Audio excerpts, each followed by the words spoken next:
দেখো mixer machine দিয়ে সোনু এখন পাকা রাস্তা বানাবে। ওই দেখো ঢালাই করছে।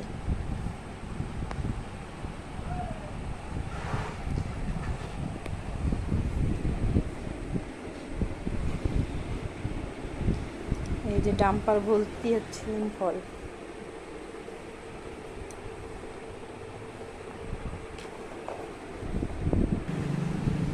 ওই দেখো জেসিবি দিয়ে পাথর ফেলে দিচ্ছে রাস্তায়।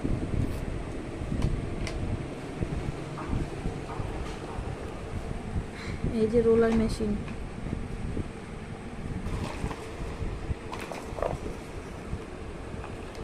এবার রোলার মেশিন দিয়ে আস্তে আস্তে আস্তে আস্তে রাস্তা সমান হবে। রোলিং করে পাপা, রোলিং করে দাও রাস্তাটা। শোনো, দেখো রোলার মেশিন দিয়ে রোলিং করছে।